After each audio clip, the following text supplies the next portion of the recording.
Picture a world of glittering ballrooms, lavish palaces, and whispered intrigue. A world where a woman could rise to fame not just by birth, but by her magnetic flair, fearless spirit, and willingness to bend the rigid rules of her society. This was the universe of Jenny Jerome Churchill, born on January 9, 1854, in Brooklyn, New York. She came into a family of contradictions: wealth and ruin, respectability and scandal, privilege and secrecy. Her father, Leonard Jerome, was a man of soaring fortunes and spectacular downfalls, a Wall Street speculator with a flair for lavish parties and rumored extramarital affairs.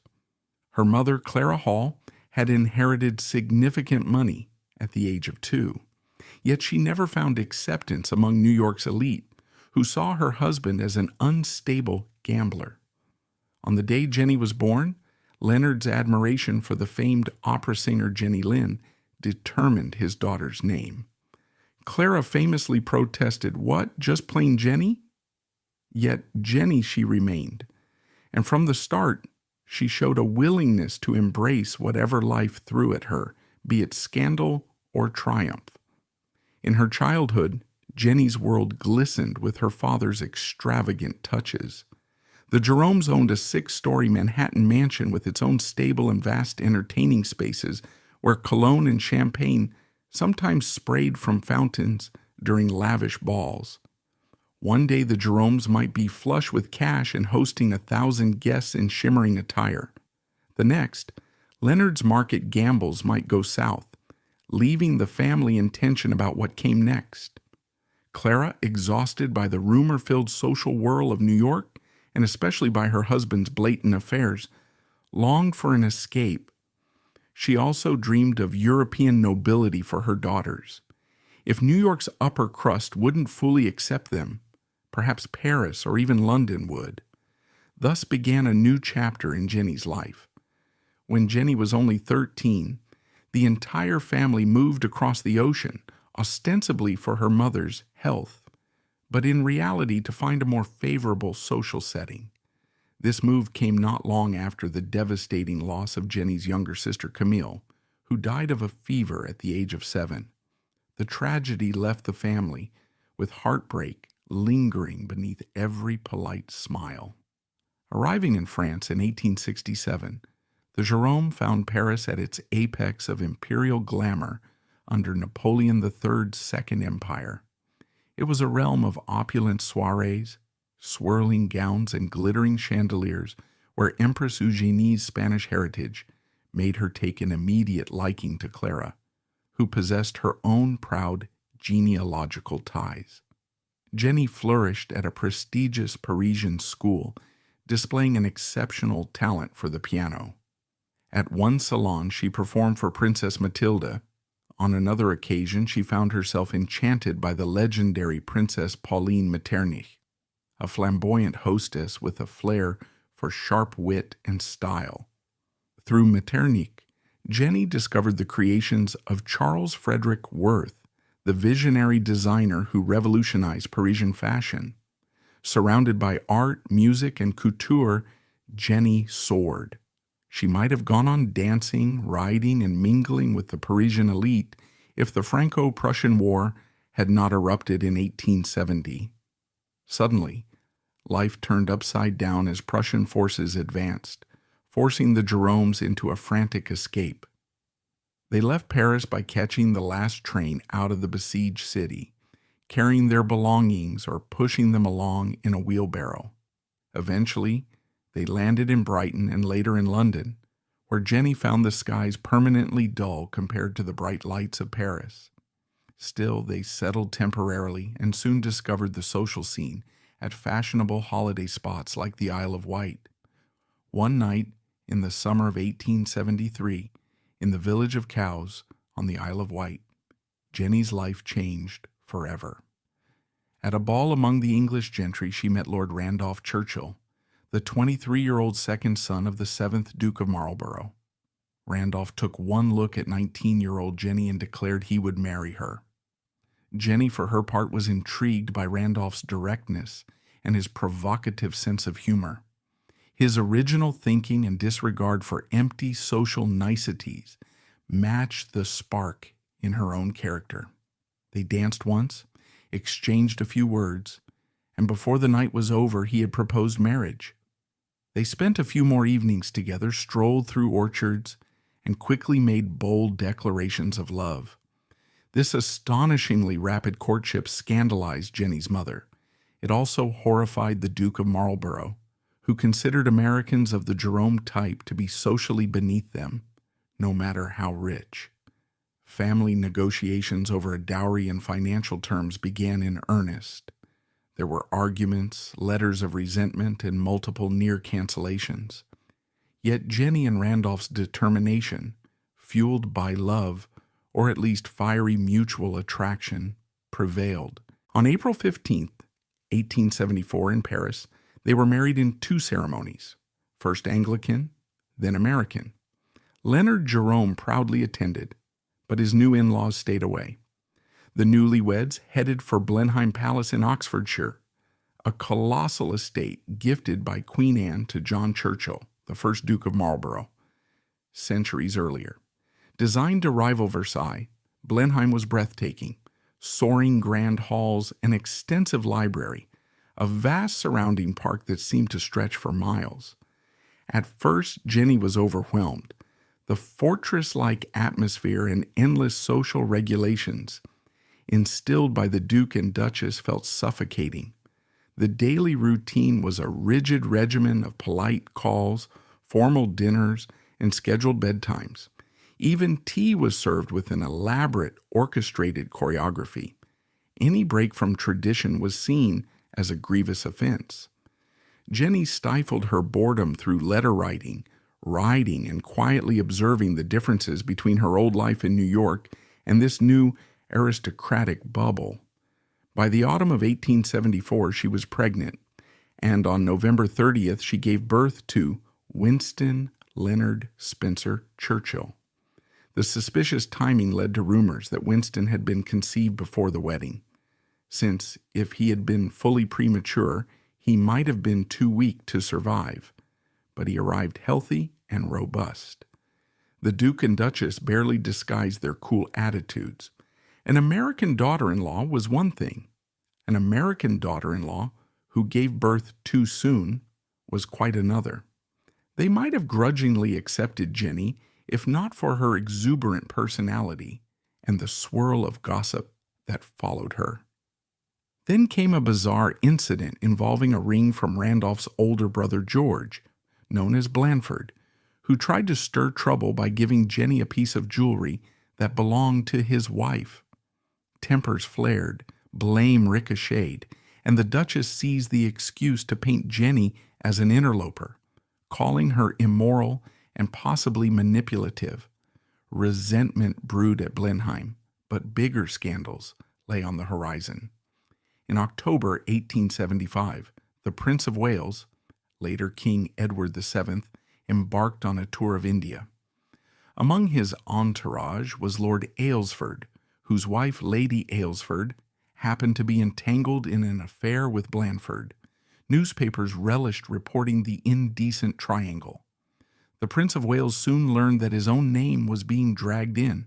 He had at one point allegedly been romantically involved with Lady Aylesford himself.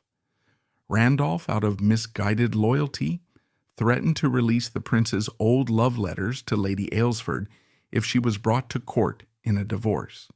Furious, the prince challenged Randolph to a duel. Randolph refused. Insults flew on all sides. The result was that the Prince of Wales declared he would shun the entire Churchill family in London. Suddenly, they were beyond the pale of high society, effectively exiled from the inner circles that Jenny had just begun to dazzle. This fiasco forced Randolph, Jenny, and their newborn son Winston into a retreat. The Duke of Marlborough secured a vice-regal appointment in Ireland, taking Randolph as private secretary. Off they went, hoping that Ireland's quieter environment might tamp down scandal. Yet Ireland did not solve all ills. Jenny found herself in a gilded cage monitored by the Duchess, who followed them. Randolph's health started showing signs of trouble, manifested in mysterious bouts of pain and erratic mood swings. Though historians still debate whether he suffered from syphilis, a brain tumor, or another degenerative disease, it is clear that he spent long periods traveling in search of cures in France, England, or Norway. Jenny, left behind in Ireland, grew lonely and flirted with acquaintances. She rode horses, played piano, practiced her French, and waited for letters from her frequently absent husband. By 1880, she had her second son, Jack, again surrounded by rumor. Some suggested the child's paternity might lie elsewhere, but if so, this was never publicly confirmed. Randolph was casual or indifferent toward both Winston and Jack. Jenny's motherly affection, though sincere, was complicated by the customs of the day. In aristocratic families, children were handed over to nannies and governesses. The mother could appear for a cuddle or a smile, but formal child rearing was someone else's job. When the family's political fortunes shifted yet again in 1880, they moved back to England. Randolph resumed his seat in Parliament as MP for Woodstock. Now, in the more vibrant atmosphere of London, Jenny found a calling as the social engine behind his ambitions. She used their home to host grand gatherings, inviting newspaper owners, political allies, and influential aristocrats. Even though the Prince of Wales still held a grudge, her events were so compelling that people ventured in anyway. She was a mesmerizing hostess, a fervent conversationalist, unafraid to speak up in male-dominated political discussions. Leonard Jerome's money, though it was hardly unlimited, helped bankroll these glamorous evenings. Wearing Worth's opulent dresses, Jenny dazzled. She was very much an architect of Randolph's political rise, bridging conversations between powerful men at her parties, turning enemies into neutral parties, or sometimes friends, through that combination of wit, beauty, and political savvy that men were not used to seeing in a woman of her era. Life at Blenheim, however, was still a challenge. The Duchess never stopped criticizing Jenny, from her fashion sense to her rumored infidelities. Between mother-in-law conflicts and Randolph's frequent lapses into illness, Jenny juggled endless responsibilities. At one point, Winston, away at a punishing boarding school, was subjected to extreme physical discipline. The boy wrote pitiable letters to Jenny, begging for visits. Her critics would say she was a negligent mother, but we know from her letters that she wanted more time with him and chafed under the restrictions placed by the Duchess, who believed Jenny's socializing was too fast for young Winston's upbringing. Freed from that environment, Winston would eventually describe his mother as a brilliant star in his sky, albeit one that he initially saw only from a distance. Their bond, initially tenuous, would deepen in his teenage years, especially after Randolph's health took a dire turn. Around 1882 to 1883, Jenny had begun an affair with Count Charles Kinsky, an Austrian aristocrat equally gifted at languages, writing, and music. He grew so close to the family that he became a beloved figure to the children. Winston later shared a recollection that as a boy he noticed a tear in his mother's stocking on one leg when she went out. But by the time she returned that evening, the blemish had mysteriously shifted to the other leg, a clue that made him suspect something was amiss. The adult Winston never publicly condemned his mother's choices. On the contrary, he seemed to understand that she was lonely, locked in a mostly loveless marriage, and that the norms of the age forced women like her into a corner. She once wrote to a sister that she felt stifled by how carefully she had to hide her personal desires. Then, in July 1883, tragedy hit the family unexpectedly when Randolph's father, the 7th Duke of Marlborough, died at only 61. His elder brother George became the 8th Duke, inheriting the title but not enough liquid wealth. The family finances were still tied up in trusts, and the new Duke fought bitterly with Randolph. Artworks and treasures from Blenheim were sold off in a desperate search for funds. This further soured the relationship between Jenny and her in-laws, as neither side gave an inch. Meanwhile, Leonard Jerome's finances in America were unraveling. By the mid-1880s, Jenny found herself constantly writing to him, pleading for more money to support Randolph's career, explaining how necessary it was to maintain a certain standard of entertaining in London. So she soldiered on, orchestrating parties, wearing stunning ensembles, and forging alliances with power brokers. Randolph's star soared higher. Winston would later remark that his father's ambition glowed brightest in this period, largely thanks to his mother's unstoppable momentum. Eventually, even the Prince of Wales softened. By 1886, after a careful and contrite approach from Randolph, the prince agreed to dine at their home. Jenny's charm worked wonders. By evening's end, the prince was absolutely taken with her, focusing his conversation on her with undisguised delight. Rumors of an affair between Jenny and the prince circulated, but nothing was confirmed. The bigger story was Randolph's precarious health. He became Chancellor of the Exchequer, an astonishing leap for a man of his age, but it quickly proved disastrous. Overwhelmed and prone to sudden anger, Randolph made a dramatic move. On December 23, 1886, he resigned to protest a spending bill. He expected the government to beg him to stay. Instead, they accepted his resignation. It was career suicide. Jenny only learned of it via the newspapers. Furious, she challenged him for leaving her in the dark after all the sacrifices she had made. He replied, for you, Jenny," with a kind of ironic or even sardonic smile, offering no real apology. The fiasco sparked rumors of divorce. Papers in New York gleefully splashed headlines about the Churchill divorce.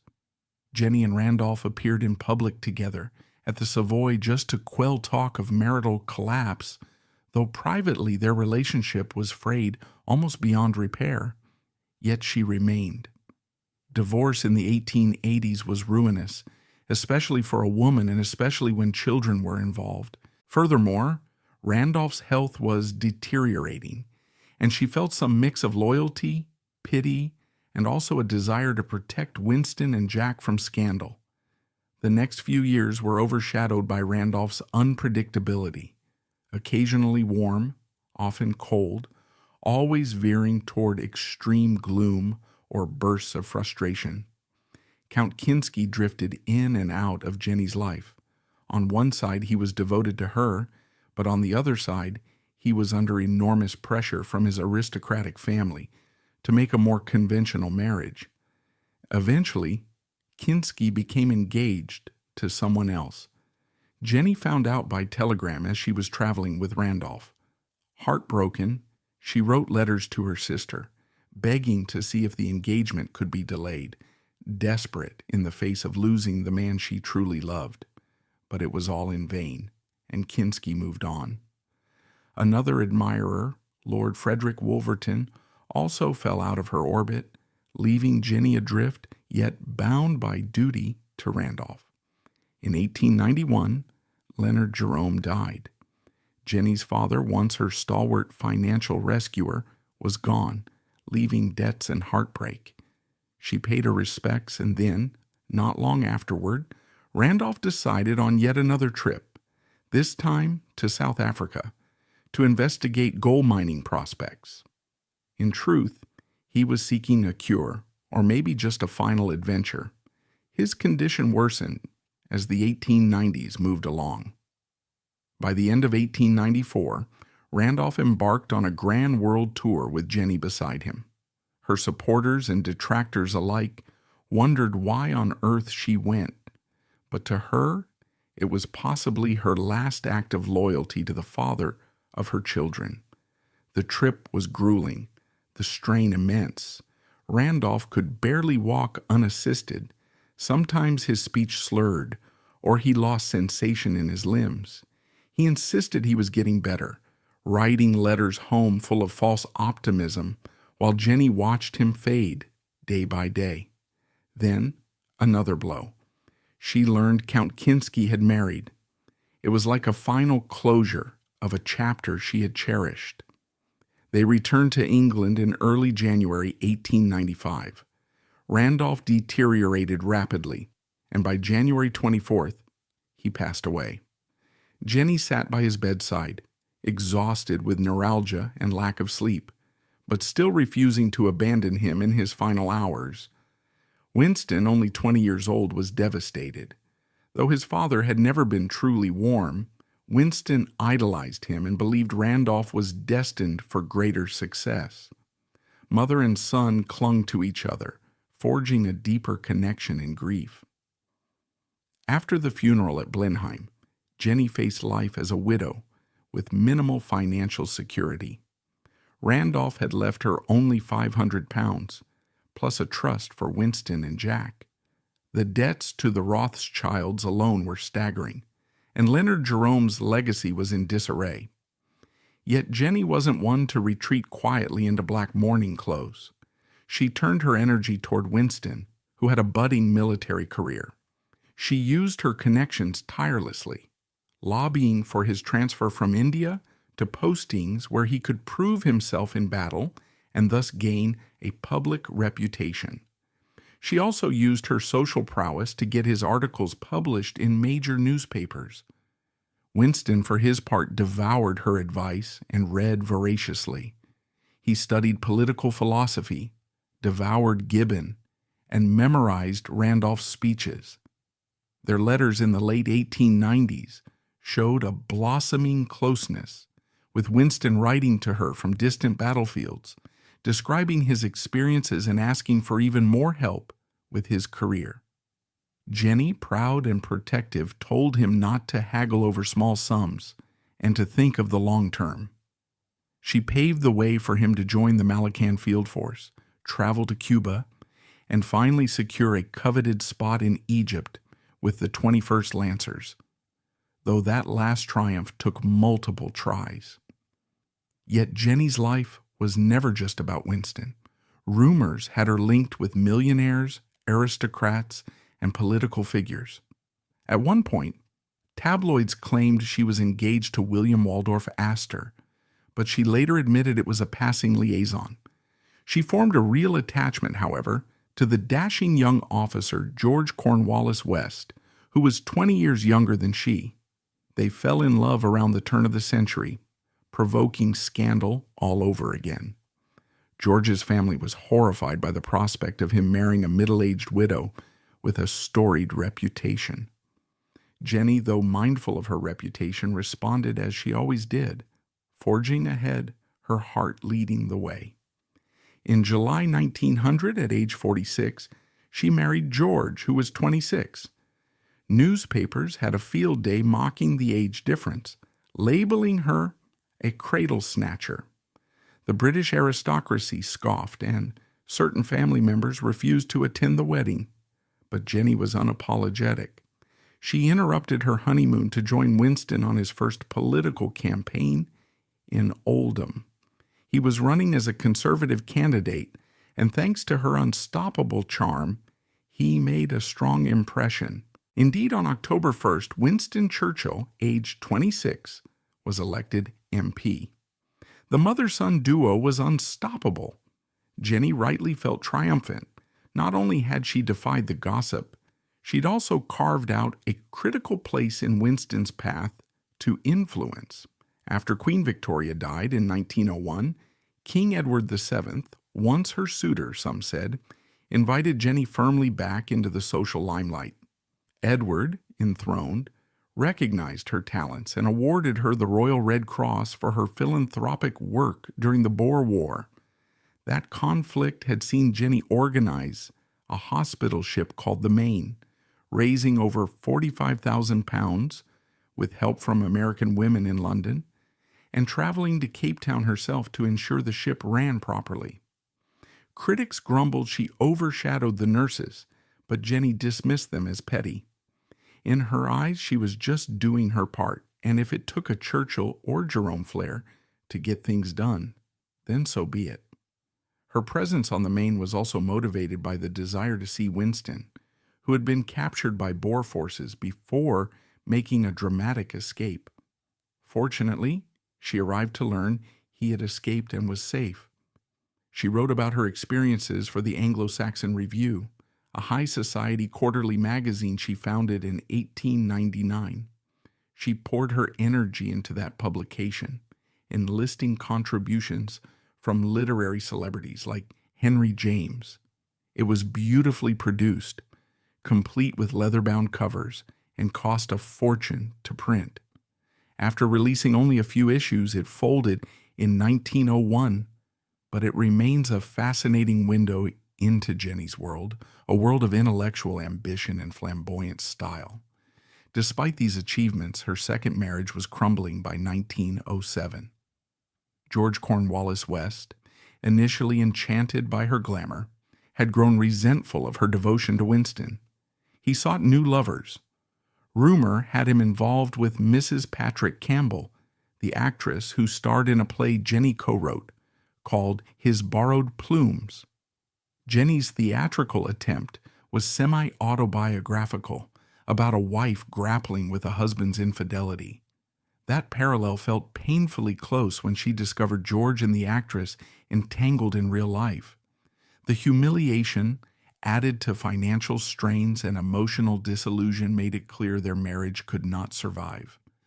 By 1913, Jenny filed for divorce, yet again risking social censure.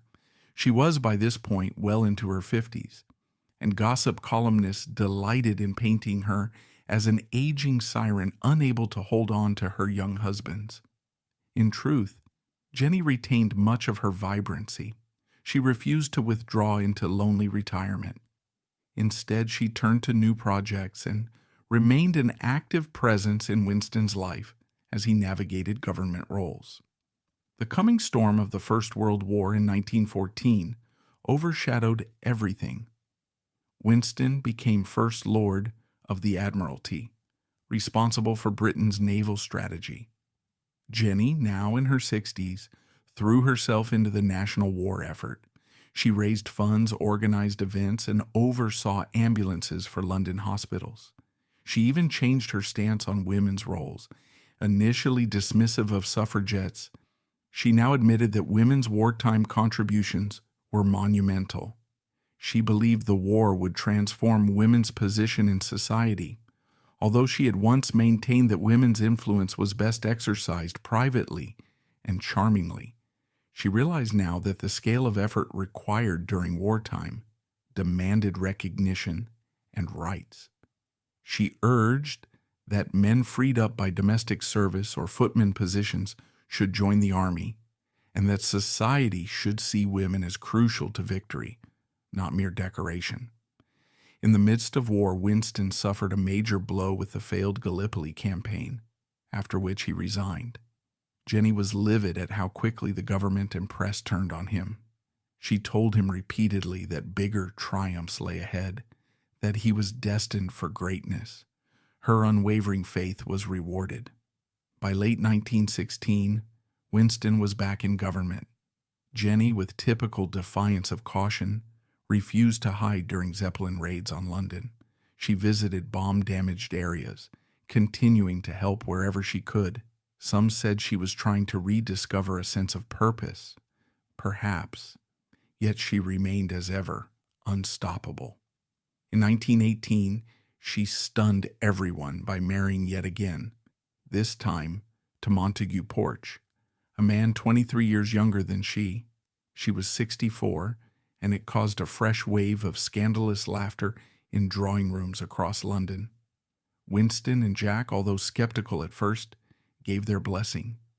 Montague adored Jenny, calling her strong, brilliant, and fascinating. So while the Great War ended and Europe tried to rebuild itself, Lady Randolph Churchill, twice widowed and mother of Britain's rising political star, embarked on another bold marriage. She refused to live quietly on the sidelines, throwing charity events, supporting Winston's political comeback, and even taking flying lessons in her mid-60s. One friend recounted that Jenny soared over the countryside at 90 miles an hour, describing her as fearless as ever. She also briefly dabbled in film, taking a small on-camera part. This was a woman determined never to be overshadowed by a mere date on the calendar or a frowning set of society critics. By 1920, Winston was once again ascendant in Parliament, earning key positions. Jenny lived in a modest home on Charles Street, ironically near where she and Randolph had once stayed decades earlier. In June 1921, while visiting friends, she slipped on a staircase and broke her ankle. Infections and medical complications set in, and tragically, gangrene forced an amputation. Despite the gravity of this surgery, Jenny's sense of humor remained intact. She joked, "I'm putting my best foot forward," telling friends she refused to be pitied. At first it seemed she might recover, but her weakened condition led to a hemorrhage when an artery burst. She lost consciousness. On June 29, 1921, Lady Randolph Churchill died without regaining her senses. She was 67, having lived a life more packed with scandal, reinvention, and relentless determination than even many royals or movie stars of the future could ever dream of. Winston, in the midst of a government crisis, rushed to her bedside, but arrived too late.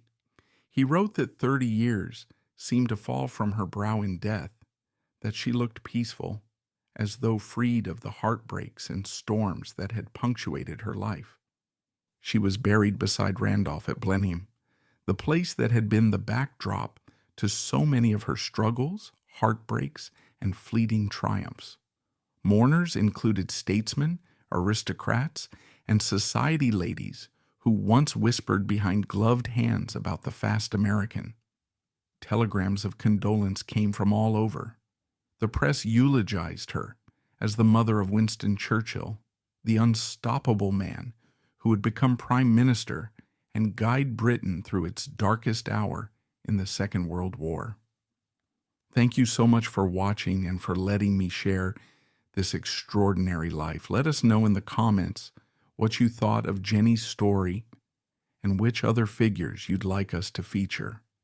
From Brooklyn to Blenheim, from heartbreak to historical influence, Jenny's tale remains one for the ages. Stay safe, keep diving into history, and we'll see you next time.